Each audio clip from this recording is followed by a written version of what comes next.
지난 2주간에 걸쳐 기도에 대해서 말씀드렸습니다. 그 다음번을 오늘은 말씀드리겠습니다. 간구는 기도에 포함하는 것이다. 넓은 의미에서는 그렇게 봐도 무방합니다. 근데 문제가 있어요.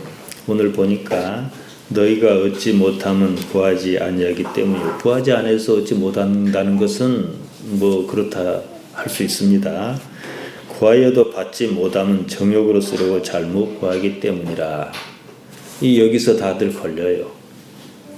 응답이 없으면 정욕으로 쓰려고 잘못 구하기 때문이다. 이렇단 말이에요. 그럼 정욕이 도대체 뭡니까? 보겠습니다.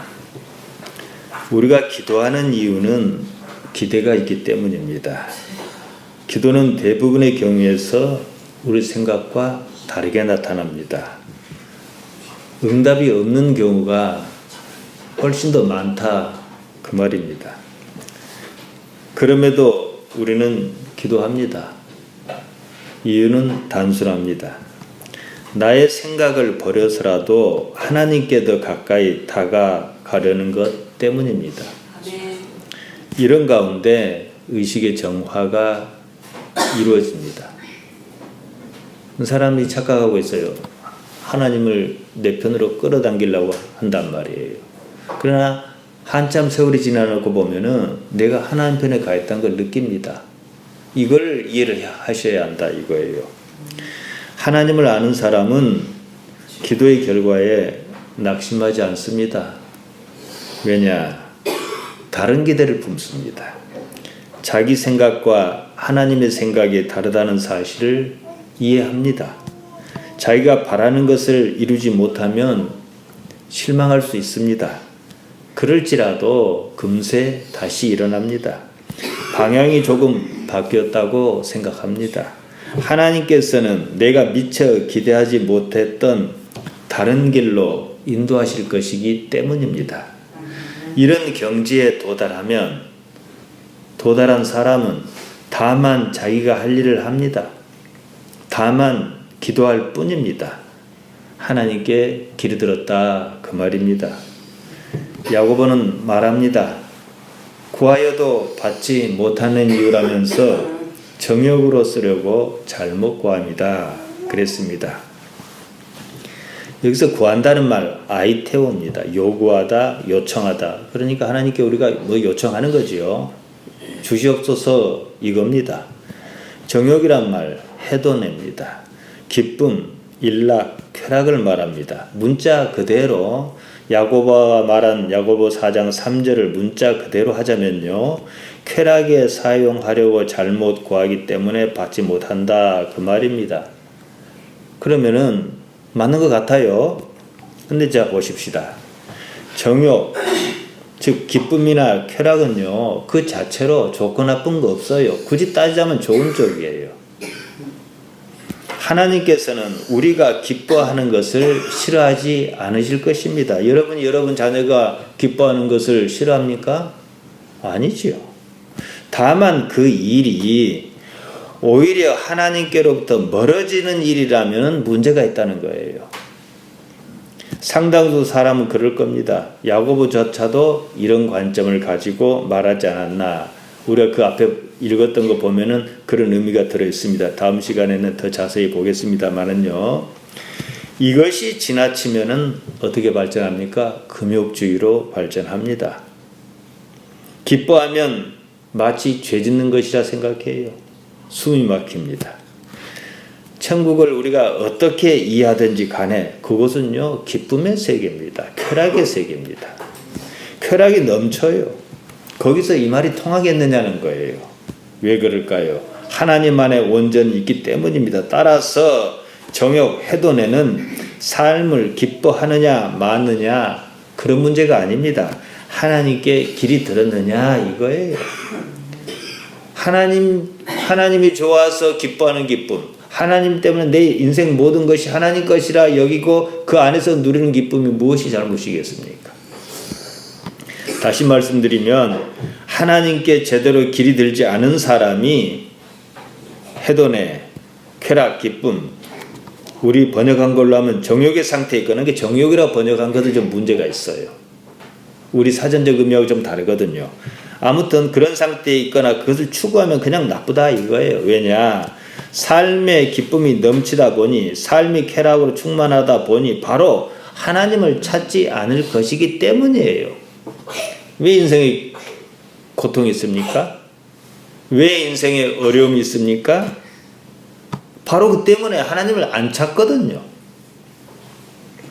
그런 삶의 상태에서는요, 하나님이 필요하지 않습니다. 우리 성경에서 죄라고 번역한 하마레티아는 바로 이런 구조에서 발생하는 불행을 말합니다. 대부분의 사람은 삶에 해도내가 없어서 하나님을 찾습니다. 기쁠 일이 없어서 하나님 찾는다 이 말이지요. 사실 그래서 대부분의 삶에 고통이 있습니다. 하나님께서 사람을 당신께 맞게 길들이시려는 것이다 이겁니다. 제가 길들인다는 말을 자주 쓸 것입니다. 프랑스 작가 생텍쥐베르라는 사람이 있습니다. 1943년에 어른을 위한 동화를 썼어요. 어린 왕자입니다. 거기에 인상 깊은 대목이 있어요. 어린 왕자는 아주 작은 혹성에 살고 있었습니다. 자기가 사는 혹성이 너무 심심했어요. 철새를 타고 지구에 도착했습니다. 지구에 도착하니까 사막 같은 데인데 거기서 사막 여우를 만납니다. 어린 왕자가 여우에게 나하고 놀자 이렇게 해요. 근데 여우가 싫다는 거예요. 누구에게도 길이 들지 않았다. 이게 그 이유였어요. 그래서 어린 왕자가 여우에게 물어요. 길들인다는 말이 뭐냐? 그러니까 여우가 그럽니다. 관계를 맺는 것이다. 이렇게 얘기를 해요. 길이 들기 전에 여우에게 어린 왕자는 수많은 사나이 아이 중 하나일 테고, 어린 왕자에게 여우는 수많은 여우 중 한 마리에 불과하다. 그랬습니다. 자기를 길들인다면 서로는 서로에게 필요한 존재로 관계를 맺는다. 그랬습니다. 그러면 여우는 어린 왕자에게 이 세상에서 단 하나의 존재일 것이고, 어린 왕자 또한 여우에게는 둘도 없이 소중한 존재일 것이다. 이렇게 얘기하는 거예요. 마찬가지입니다. 부부가 평생을 살아요. 서로가 서로에게 길이 드는 거고 길을 드리는 거예요. 그래서 부부는 닮아가는 거예요. 사람의 삶은 하나님께 길이 드는 과정이에요. 그래서 여러 일이 있어요. 그로써 하나님과 관계를 맺는다는 사실입니다. 교회를 다니고 예배하며 기도하는 것도 다 그 때문이에요. 그러니까 하나님께 어떤 사람을 하나님께서 구원을 시키기로 작정하셨어요. 근데 하나님께 길이 잘 안 들어요. 그럼 무슨 일이 벌어질까요? 고통스럽겠지요. 많이 막혔지요. 이걸 여러분이 이해하셔야 해요. 그러니까 하나님을 바꾸려 하지 말아요. 우리는 내가 언제 하나님을 바꾸려 했느냐 이렇게 얘기하지만 안 그래요. 나는 한 발짝도 안 움직이고 하나님 움직이라고 야단하는 거예요. 가만 보면요. 내가 자꾸 바꾸는 거예요. 기도는 원래 그겁니다. 내가 바뀌는 거예요. 자꾸 하다 보면은. 많은 신앙인이 이것을 잘 이해를 못해요. 그래서 자기가 하나님을 자기 원대로 길들이려고 합니다. 전라북도 임실군에는 오수라는 마을이 있어요. 오수라는 이름은 개 오자와 나무 숫자를 합자한 건데요.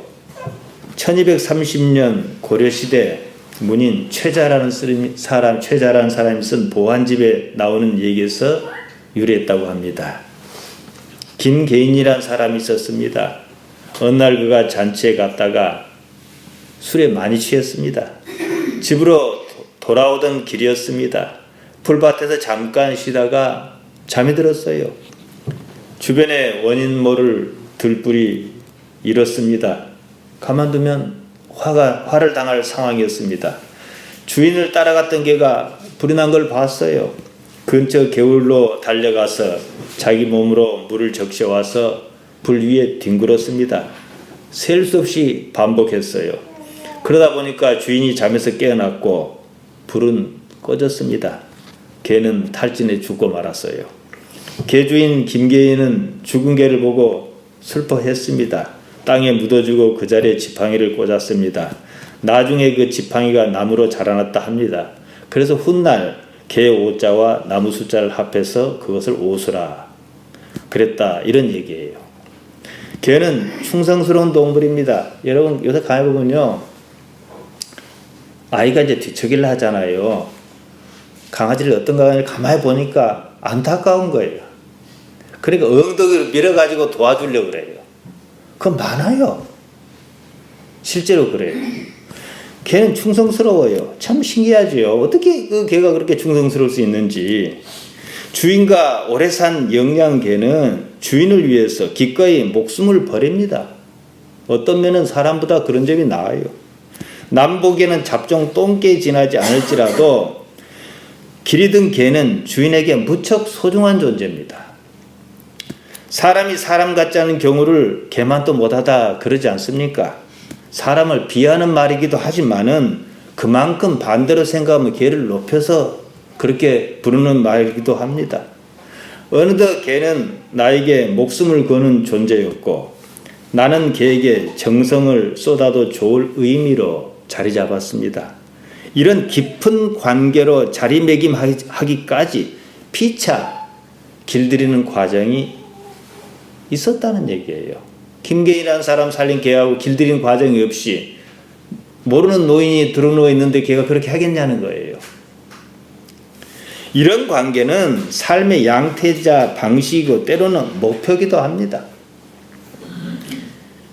못난 내 자식이 이쁩니까? 잘난 나무 자식이 이쁩니까? 내 새끼는 나한테만 이쁜 거예요. 비교할 수 없어요. 왜 그런지 아십니까? 서로가 서로에게 충분히 길이 들었기 때문이에요. 이미 깊은 관계를 형성했다, 그 말입니다. 자녀 또한 마찬가지예요. 객관적으로 볼 때 자기 부모가 다른 여느 부모보다 잘나거나 훌륭하지 않다는 사실을 압니다. 그럼에도 자녀는 자기 부모에게 길이 들었습니다. 그러다 보니까 인력으로 끊을 수 없는 관계의 끈으로 단단히 묶여 있다, 이겁니다. 이것은요, 좋고 싫음의 문제가 아니에요. 관계의 문제입니다. 관계는 또한 삶의 문제입니다. 삶은 수많은 세월을 필요로 합니다.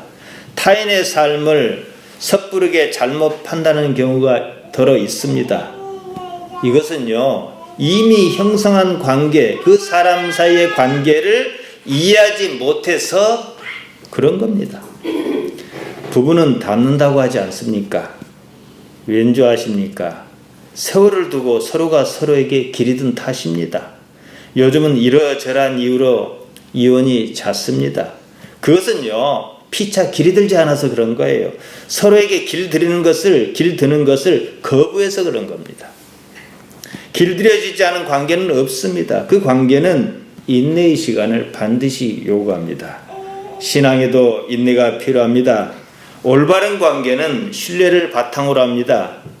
야고보는 야고보 1장 3절에서 믿음의 시련이 인내를 만들어낸다 했습니다. 결국은 하나님과의 관계가 어디까지 갈 것이냐를 두고 하는 말이지요. 우리는 그러한 시간을 인생, 곧 삶이라고 합니다. 하나님께 길이 드는 과정이다, 그겁니다. 살다 보면 정으로 산다는 말을 하지 않습니까? 삶으로 관계를 형성한다는 말입니다.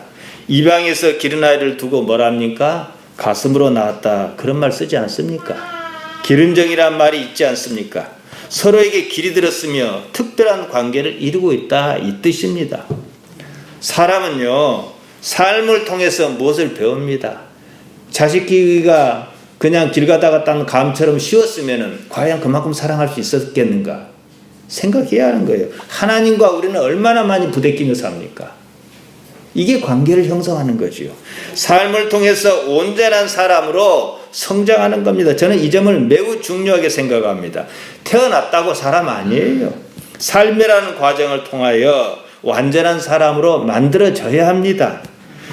삶이 없으면 사람 아니에요. 사람은 삶에서 자신 이외의 것과 무수하게 관계를 맺습니다. 사람과 사람, 사람과 자연, 무엇보다도 하나님과 관계를 맺습니다. 어느 왕자에 나온 이야기를 빌리자면 어느 쪽으로든 길이 드는 거예요. 사람과 사람은 서로를 길들입니다. 반면 자연이라든지 절대자로서 신이라든지 하는 큰 상대 앞에 사람은요, 길들여지는 쪽에 있습니다. 하지만 사람은 본능적으로 자기가 길들여지는 것보다 남을 길들이는 쪽을 더 선호합니다. 때문에 남 위에 서려 하고 자연을 정복했느니 어쩌느니 막 그럽니다. 히말라야 고봉 몇 군데를 올라놓고 다리나 댐을 몇 개 만들어 놓고 자연을 정복했다는 식으로 말합니다. 자연을 정복한 게 아니에요. 자연을 훼손한 겁니다. 그 자체가 자연에게 길드는 중이에요. 하나님께 대해서도 이런 습성을 버리지 않습니다. 그 일이 자기 생각대로 순탄하다면 나중에는 신을 부리려고 할 것입니다. 우상숭배는 다른 게 아니에요. 신을 내가 정하는 게 우상숭배예요.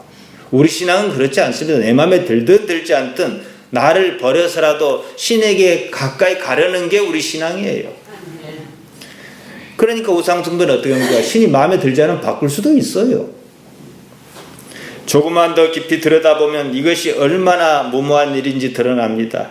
절대 권력을 가진 사람이라 할지라도 그 자리를 지키기 위해서 얼마나 전전긍긍하는지 모릅니다.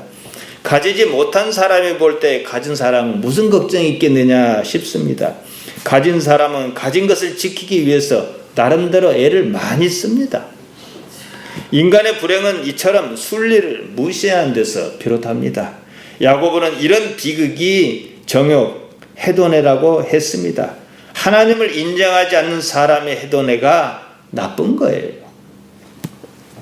사람은 일생을 통하여 자연의 길이 듭니다. 그로서보다 효율적으로 편안한 삶을 누릴 수가 있습니다. 물고기를 잘 낚는 낚시꾼이 있어요. 사람이라서 똑같이 물고기 잘 잡는 건 아니잖아요. 그가 물고기를 낚는 실력이 있다는 말은 사실 틀린 말입니다. 그보다는 그가 자연에게 그만큼 길이 들었다는 뜻이에요. 자연의 이치에 나름대로 익숙한 겁니다. 물때를 알아야 하고 물고기가 잘 모이고 무는 데가 어딘지 알아야 합니다. 그래야 물고기를 잘 잡겠지요. 사람이 물때나 물고기가 모이는 곳을 바꾼 적이 없어요. 자기가 거기에 길이 든 거지요.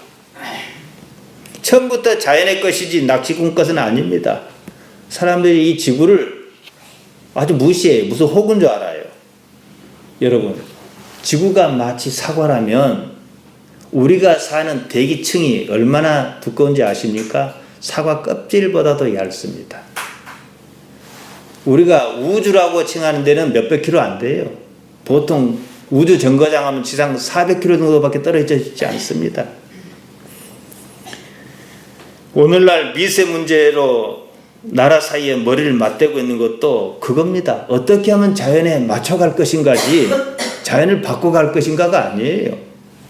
사람은 자기 삶을 통해서 하나님께 길이 들어야 합니다. 하나님께 충분히 길이 든 사람은 나름대로 삶에 대한 통찰력이 생깁니다. 누가복음 12장 16절에서 21절에는 어리석은 부자 이야기가 나오지 않습니까? 예수님께서 비유로 말씀하셨습니다. 부자는 밭에 소출이 많아 곡간을 새로 지어야 했습니다. 그런 환경 때문에 자기는 평안하다 그랬습니다. 하나님을 몰라봤습니다. 부자가 어리석은 이유는 다른 데 있지 않습니다. 오늘 밤 그 영혼을 하나님께서 찾으신다는 사실을 염두에 두지 않았다는 겁니다. 목숨이 없어질 처지입니다. 그 많은 재물이 무슨 소용이 있겠느냐 그겁니다. 대개는 이 말씀을 오해해요. 많이 가진 것이나 즐기는 것이 무슨 큰 잘못이 있는 것처럼 말입니다. 부자가 어리석은 것은 단 하나, 하나님을 모른다는 바로 그 사실 때문입니다. 하나님께 길이 들지 않은 사람이 즐기는 풍요는 나쁜 거예요. 왜냐? 풍요가 하나님을 더 몰라보게 하고 길이 들 이유가 없게 해버리거든요. 하나님을 인정하지 못하게 하기 때문입니다. 하나님 없는 풍요는 의미가 없습니다. 헛것입니다. 하나님께서는 우리 인생 삶을 통하여 당신 자신을 드러내십니다.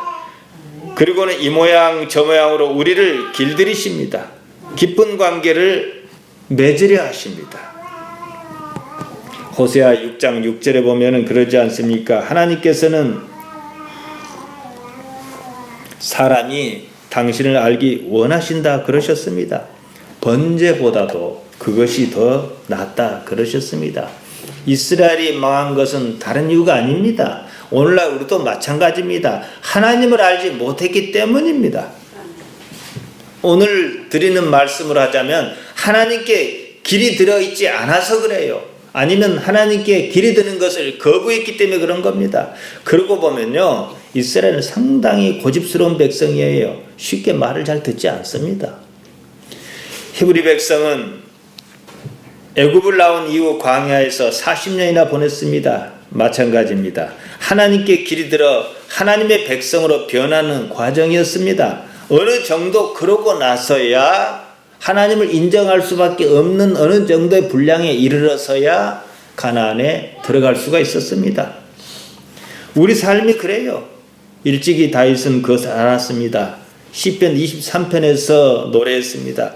여호와는 나의 목자시니 대뜸 하나님을 목자라 그럽니다. 자기가 양측이었거든요. 입장을 바꿔놓고 본 거죠. 내가 부족함이 없으리로다. 그가 나를 푸른 초장에 누이시며 쉴만한 물가로 인도하시는도다. 내 영혼을 소생시키시고 자기 이름을 위하여 의의 길로 인도하시는도다. 길이 들었다 이 말입니다. 내가 사망의 음침한 골짜기로 다닐지라도 해를 두려워하지 않을 것은 주께서 나와 함께 하심이라. 주의 지팡이와 막대기가 나를 안위하시나이다. 대개 이 구절을 하나님의 인도와 보호 관점으로 봅니다. 그보다는요, 하나님께서 길들여 관계를 맺는 관점으로 보는 것이 훨씬 쉽습니다. 하나님께 길이 들었다 이거예요. 하나님께서 양측이시면 다윗 자신은 양이다 이런 비유지요. 푸른 초장이나 쉴만한 물가나 그런 곳으로 인도하신 이가 하나님이시라는 고백입니다. 지팡이와 막대기는 길들이는 도구입니다. 그것은 당장 아플지라도 영혼을 위하여 유익한 수단입니다. 그 모든 배경이 우리 인생 곧 삶이라는 사실입니다. 다윗이 실제 푸른 초장이나 쉴만한 물가를 가지고 노래한 것이 아닙니다. 지난 자기 인생이 그렇다는 겁니다. 공자는 50이면 지천명이라 했습니다. 사람 나이 50 정도면 하늘의 뜻 정도는 헤아려야 한다. 그런 말일 것입니다. 50을 살았으면 하늘의 뜻 알 수 있어야 한다 이거죠. 사람이 인생이라는 과정을 통해서 하늘에 길이 든다는 얘기입니다. 길이 들지 않으면 사람이 아니다 이거죠. 공자는 단지 삶을 보았습니다. 우리는 신앙에서 그 이상의 것을 봅니다. 이 몸의 삶을 넘어 영원한 삶을 바라봅니다. 하나님께 길이 든 거예요. 몸의 삶이 있어야 하는 이유는 단순합니다. 하나님을 배우는 장으로서 필요하다는 거예요. 사람의 삶은 하나님께 길이 드는, 그래서 하나님과 때려야 뗄 수 없는 관계를 맺는 단 한 번의 기회입니다. 두 번 다시는 없습니다. 이게 믿음이라는 거예요. 히브리서 11장이 그거 얘기합니다. 사람은요, 태어나는 것만으로 사람 아닙니다. 생물학적 출생은 말 그대로 유전자를 받았을 뿐입니다. 아버지를 닮고 외할머니를 닮고 이런 것은 생물학적인 문제지요. 그것만으로 온전한 사람이라 할 수 없어요. 삶의 과정에 문화적 유전자가 개입합니다. 생물학적 유전자는 태어나는 것으로 취득합니다. 문화적 유전자는 특정한 집단 속에서 성장하며 생기는 거예요. 우리 교회가 이렇게 있잖아요. 이것도 냄새가 달라요. 우리 교회 다르고 행간도 교회 달라요. 다 같이 예수님 믿고 하나님을 섬긴다 해도 다릅니다. 이게 문화지요. 집단의 문화에 길이 드는 겁니다. 릴리 막골린이라는 여자가 있습니다. 2010년 당시에 하버드 대학교 3학년이었습니다. 유대인입니다. 그 여자의 본명은 임태숙입니다. 충북 제천에서 출생했어요. 태어나자마자 유대계 미국인 막골린 부부가 입양했습니다. 막골린 부부는 아이가 태어난 한국에 관한 것을 가르치려 했어요. 그런 정보가 너무 없는 거예요. 아는 것도 없고 다른 한편으로 자신이 살아온 방식대로 유대 문화와 전통으로 아이를 양육했습니다.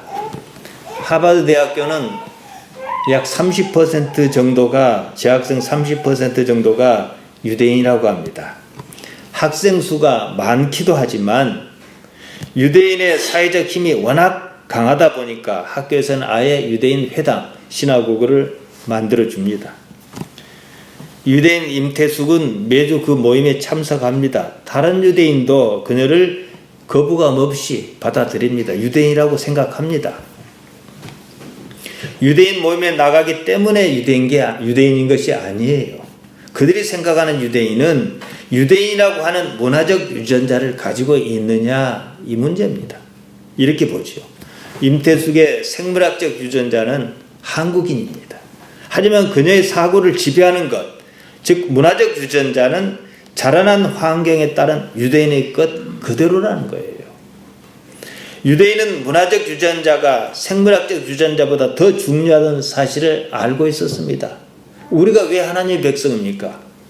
왜 하나님을 아버지라 부릅니까? 적어도 하나님을 닮아가겠다는 것이고 그 경지에 이르겠다는 것 아니겠습니까? 그게 아니면은 우리의 생물학적 유전자는 사람의 자식이지만 우리의 문화적 유전자는 하나님의 자녀로 올라서야 하는 거예요. 아주 옛날부터 생물학적 출생을 별로 중요하게 여기지 않았습니다. 유대인은요. 왜냐? 유대인의 뿌리는 근본이 없는 히브리 집단이었습니다. 히브리란 말은 비유라는 뜻이에요. 애굽에서 나올 때 온전한 족속이 나온 게 아니에요. 이 사람 저 사람 다 따라 나왔습니다. 그 때문이었든지 유대인은 옛날부터 생물학적 유전자를 그다지 중요하게 여기지 않았나 싶습니다. 고집스러울 정도로 하나님에 대한 신앙을 가지고 있는 것도 어쩌면 근본에 대한 컴플렉스 때문일 것입니다. 신앙이 좋아서 그런 게 아니에요. 유대인에게는 변변한 건국 신화조차 없습니다. 신화가 있다는 것은 근본과 문명이 있다는 얘기입니다. 유대인은 여기에 절대 약점을 가지고 있습니다. 그래서 절대자 야훼 신앙으로 자신의 근본을 채색했습니다. 그것이 유대교와 유대주의를 낳았어요. 없는 사람이 고집이 더 셉니다. 똑같아요. 긍정적인 면에서 성장 동력으로 작용한 것은 사실이지만 부정적인 면에서는 고집불통으로 변했습니다. 오늘날도 보세요. 근본이 없어서 그런 거예요. 디모데는 헬라계 아버지와 유대계 어머니 사이에서 태어났습니다. 그렇지만 유대인이에요. 어머니를 보고 유대인 여부를 결정한 것이 아니에요. 그 당시 문화적인 면에서 어머니가 아버지보다도 아이에게 더 영향력을 끼쳤기 때문이에요. 모세도 마찬가지입니다. 본래 혈통 때문에 히브리인이 아니에요. 생모 요게벳이 자신의 신분을 감추고 바로의 궁전에 들어가 유모 노릇을 했기 때문이에요. 모세는 요게벳의 품에서 젖만 먹고 자라지 않았습니다. 생목에서 문화적 유전자를 받고 자랐기 때문에 히브리인입니다. 고대로부터 유대인은 아이가 어떤 환경에서 자라났느냐 하는 것으로 유대인이냐 아니냐 하는 기준을 삼았습니다. 그 전통이 지금까지 이어지고 있습니다. 근본이 없는 민족이 살아남는 방법이었습니다.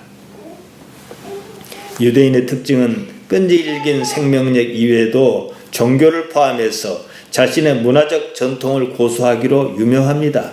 유대인이냐 아니냐는 결정을 짓는 잣대는 말씀드린 대로 생물학적 출생이 아니다는 거지요. 문화적인 출생입니다. 생물학적 유전자보다도 문화적 유전자가 더 중요하다는 사실은 히브리인의 후회다운 발상입니다.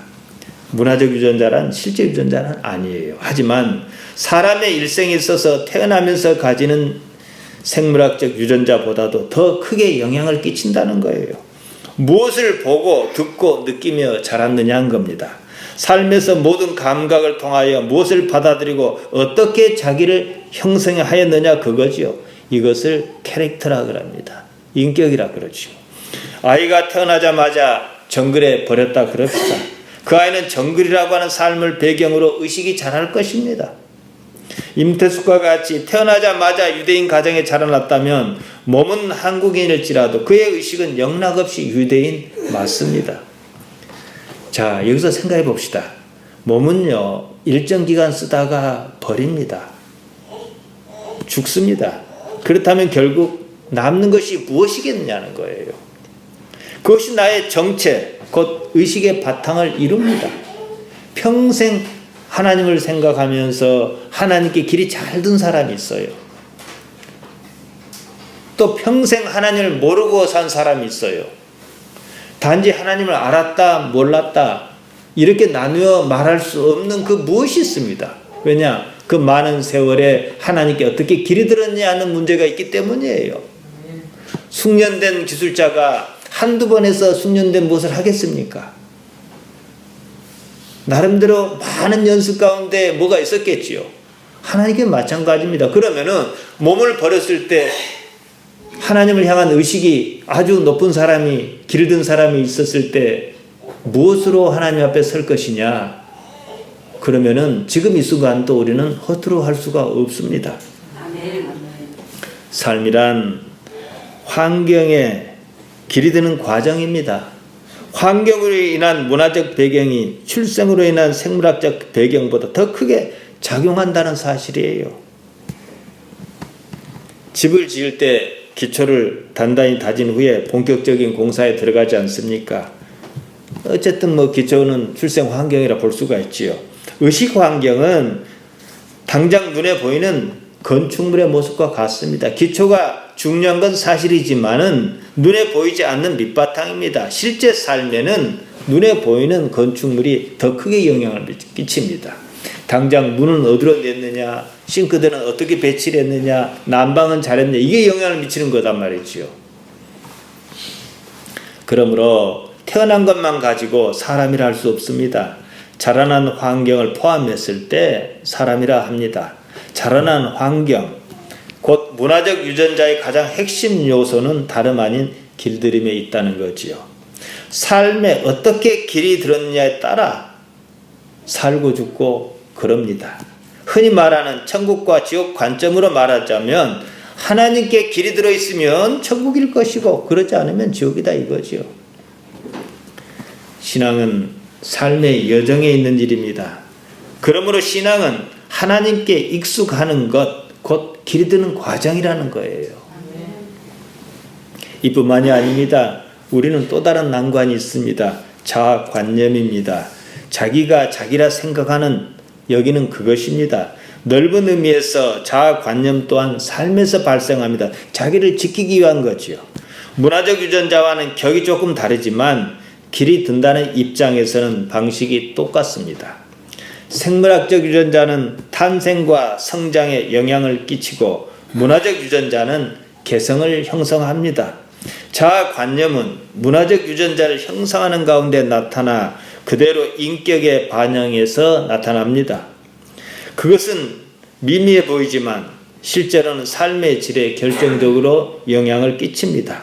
하마르티아를 일으키는 주범입니다. 삶의 환경, 즉 문화적 배경 속에서 자아관념이 왜곡하면은 함께 성장해서 문제를 일으킵니다. 억눌림, 한, 낮은 자존감 등은 자아관념에 어떤 식으로든 개입합니다. 가난하게 살았으니 성공해야 한다든지, 배우지 못했으니 어떻게 해야 한다든지, 그래서 에너지로 나타나는 수는 있어요. 반대로 열등의식으로 나타나는 경우가 의외로 많습니다. 아무튼 어느 쪽이든 이것이 사람을 불행하게 만든다는 거예요. 문제는 이런 습관이 인격에 그대로 모습을 반영하고 자기 학대로 나타나는 데 있습니다. 폭력적인, 가부장적이고 폭력적인 어떤 사람이 있다 그럽시다. 아내에게 자식에게 폭행을 일삼습니다. 자기 분노를 주체하지 못해서 생긴 일입니다. 그런 식으로 그 자체가 옆 사람은 피해지만은 자기를 학대하는 거예요. 자존감이 매우 낮은 사람이 그렇습니다. 다른 말로 하면 자아관념에 사로잡혀 있다 이거예요. 그런 사람들은 어떻게 합니까? 자기 하고 싶은 생각, 자기 하고 싶은 말도 자유스럽게 잘 못합니다. 왜냐? 그렇게 형성이 되어 있거든요. 자아관념이란 말 그대로 관념입니다. 이것은 끝없는 자아 확장의 형태로 나타납니다. 이때 진짜 자아는 사라지고 거짓의 자아가 그 자리를 대신합니다. 그 출발점이 외식이다. 지난 시간에 말씀드렸습니다. 종교는 이 부분에 매우 취약합니다. 사실 이거 극복하자고 했는데 이거 극복이 바로 종교의 시발점이거든요. 그런데 극복을 못해요. 탈임하는 이유가 여기 있습니다. 자, 보십시오. 어떤 사람이 자아관념이 매우 취약해요. 그 사람이 들어와 교회에서 자리를 잡았습니다. 직분도 받았습니다. 그러면은 자아관념을 버려야 해요. 자기를 부인해야 한다 이 말이지요. 그러지 못했어요. 그럼 어떻습니까? 더 나쁜 쪽으로 가는 거예요. 우리가 흔히 할 수 있는 말로 하면은 못난 사람이 교회에 와갖고 그냥 못난 것 자체를 버려야 잘난 사람은 바뀐대. 못난 사람이 못난 것을 못 버린 거예요. 자기 여건을 가지고 못난 걸 차곡차곡 쌓은 거예요. 그러니까 나쁜 사람이 더 나쁜 쪽으로 변했습니다. 왜냐? 없던 힘이 생겨서 그런 거예요. 그래서 시끄럽습니다. 어째서 자기를 부인해야 하는지 여러 방법으로 말씀드렸습니다. 예수님을 따르려면 반드시 자기를 부인해야 해요. 이걸 뛰어넘어야 합니다. 우리가 이제 기도 그 다음을 지금 말씀드리고 있는데요. 기도가 왜 응답이 내 생각보다 많지 않겠습니까? 아까 그러한 이유도 있지만은 나를 부수는 과정이에요. 좀 아프긴 하지만 어쩔 수 없어요. 긍정적으로 생각하면은 그것을 통해서 하나님의 사람으로 변해가는 것이고, 내가 하나님의 사람으로 변해 있다 보니까 하나님께서 이 길로 인도하시는구나, 더 좋은 것을 주셨구나, 그렇게 아는 거예요. 여태 종교는 이런 문제, 자아관념의 문제를 극복하지 못했습니다. 그 때문에 지금까지도 종교는 꼭 별의 생성과 비슷해요. 일어났다가 타락했다가 쇠퇴의 순환을 되풀이한 중입니다. 한국의 불교든 기독교든 보면은 이제 타락을 넘어서 쇠퇴에 가는 바로 그 지점에 있는 것 같아요. 그러니까 이제 대놓고 이상한 짓들을 하지 않습니까? 불교식으로 하자면 이런 윤회의 사슬에서 벗어나지 못하고 있습니다. 우리 또한 그런 범주에서 벗어날 수 있는가 숙제를 풀어야 합니다. 기독교는 지난 2000년을 지나면서도 아직까지는 그런 순환고리에 있다는 거지요. 예수님께서는 마태복음 16장 6절에서 바리새인과 사두개인의 외식을 누룩이라며 주의하라 그러셨습니다. 이유가 거기 있습니다. 그들의 교훈은 외식으로 가득 차 있습니다. 하나님께 전혀 길들지 않았습니다. 그 상태로는 신앙 중심에 하나님이 아니라 자기 자신이 있을 수밖에 없습니다. 그 자체가 우상숭배라는 거예요. 예수님께서는 누가복음 17장 20절 21절에서 하나님 나라에 대하여 이렇게 말씀하셨습니다. 하나님 나라는 볼 수 있게 임하는 것이 아니요 또 여기 있다 저기 있다고도 못하리니 하나님 나라는 너희 안에 있느니라. 여기서 하나님 나라 바실레이아 투 데우입니다. 우리가 잘 알고 있지 않습니까? 아니란 말 엔토스입니다. 사람과 사람 사이 곧 삶의 배경을 말합니다. 하나님 나라가 내가 사는 곳에 있다는 거예요. 내 삶의 배경이 있다는 거예요. 그 사실을 발견하느냐 발견하지 못하느냐, 다른 말씀으로 드리면은 하나님께 길이 들었느냐 길이 들지 않았느냐, 삶은 단지 이 문제입니다. 우리가 하나님 때문에 하는 일이 있고 또 못하는 일도 있지 않습니까? 소극적으로 말씀드리면 하나님의 통제를 할 수도 있어요. 왜 그걸 느낍니까? 하나님께 길이 들어야 합니다. 살다 보면요, 자기 뜻대로 이루어진 일보다 이루어지지 않은 일이 훨씬 더 많습니다. 우리가 지금 여기까지 오면서 우리는 그런 일을 부딪혔을 때 때로 실망도 하고 낙심도 하긴 해요. 그러면서 우리가 무엇을 한 줄 아십니까? 끊임없이 방향을 수정해 왔다는 거예요. 이거예요. 길이 들었다 이 말이에요. 그런데 그냥 방향만 수정했겠느냐는 거예요. 여러 번 하면 그것도 기술이 생깁니다. 기술이 생기면 어떻게 해요? 이제는 이렇게 가면 하나님께 기뻐하시겠구나 이제 알아요. 하나님께 길이 든 거예요. 근데 그걸 생각하지 않고 교회를 시계추처럼 왔다 갔다 하면 무슨 소용이 있겠습니까? 하나님에 대한 관심도 없는데. 다른 말로 하면 자기 뜻을 버리는 연습을 하는 중입니다. 하나님께 길드는 중이다. 그 말씀입니다. 이제 이런 생각까지 왔다면, 든다면 그때는 염려할 필요가 없습니다. 바울이 말했습니다. 지난 시간에도 말씀드렸습니다. 빌립보서 4장 6절입니다. 아무것도 염려하지 말고 오직 모든 일에 기도와 간구로 너희 구할 것을 감사함으로 하나님께 아뢰라. 왜 감사합니까? 내 생각보다 더 좋은 방향을 주실 테니까요. 아무것도 염려하지 말고 이렇게 번역하면 메센 메림나테입니다. 걱정하지 말고 이 말입니다. 구할 것이 있으면은 걱정하지 말고 그냥 하나님께 말씀드려라 이거죠. 아뢰다 그 놀이죠입니다. 알게 하다, 알리다, 선언하다. 그러니까 하나님께 알려라 이런 뜻입니다. 그 말은요 기노스코의 파생어입니다. 이게 성경을 이게 원을 좀 뒤져서 공부를 하다 보면요 단어가 몇 가지 단어로 아주 단순합니다. 그 말을 가지고 여러 개 쓰고 여러 개 쓰고 여러 개 쓰고 했어요. 제가 기노스코 여러분에게 아주 말씀 많이 드렸어요. 히브리어는 야다예요. 관계를 말합니다. 단순히 아는 게 아니죠. 깊이 아는 관계를 말합니다. 결국 관계의 문제라는 거죠. 그러니까 하나님께 아뢰라. 관계가 있는 상태에서 하는 얘기예요. 하나님과 관계가 없는 사람이 뭐 하겠습니까? 이게요. 호세아 6장 6절에서 말합니다. 나는 인애를 원하고 제사를 원치 아니하며 번제보다 하나님 아는 것을 원하노라. 그런 하나님의 말씀을 전했습니다.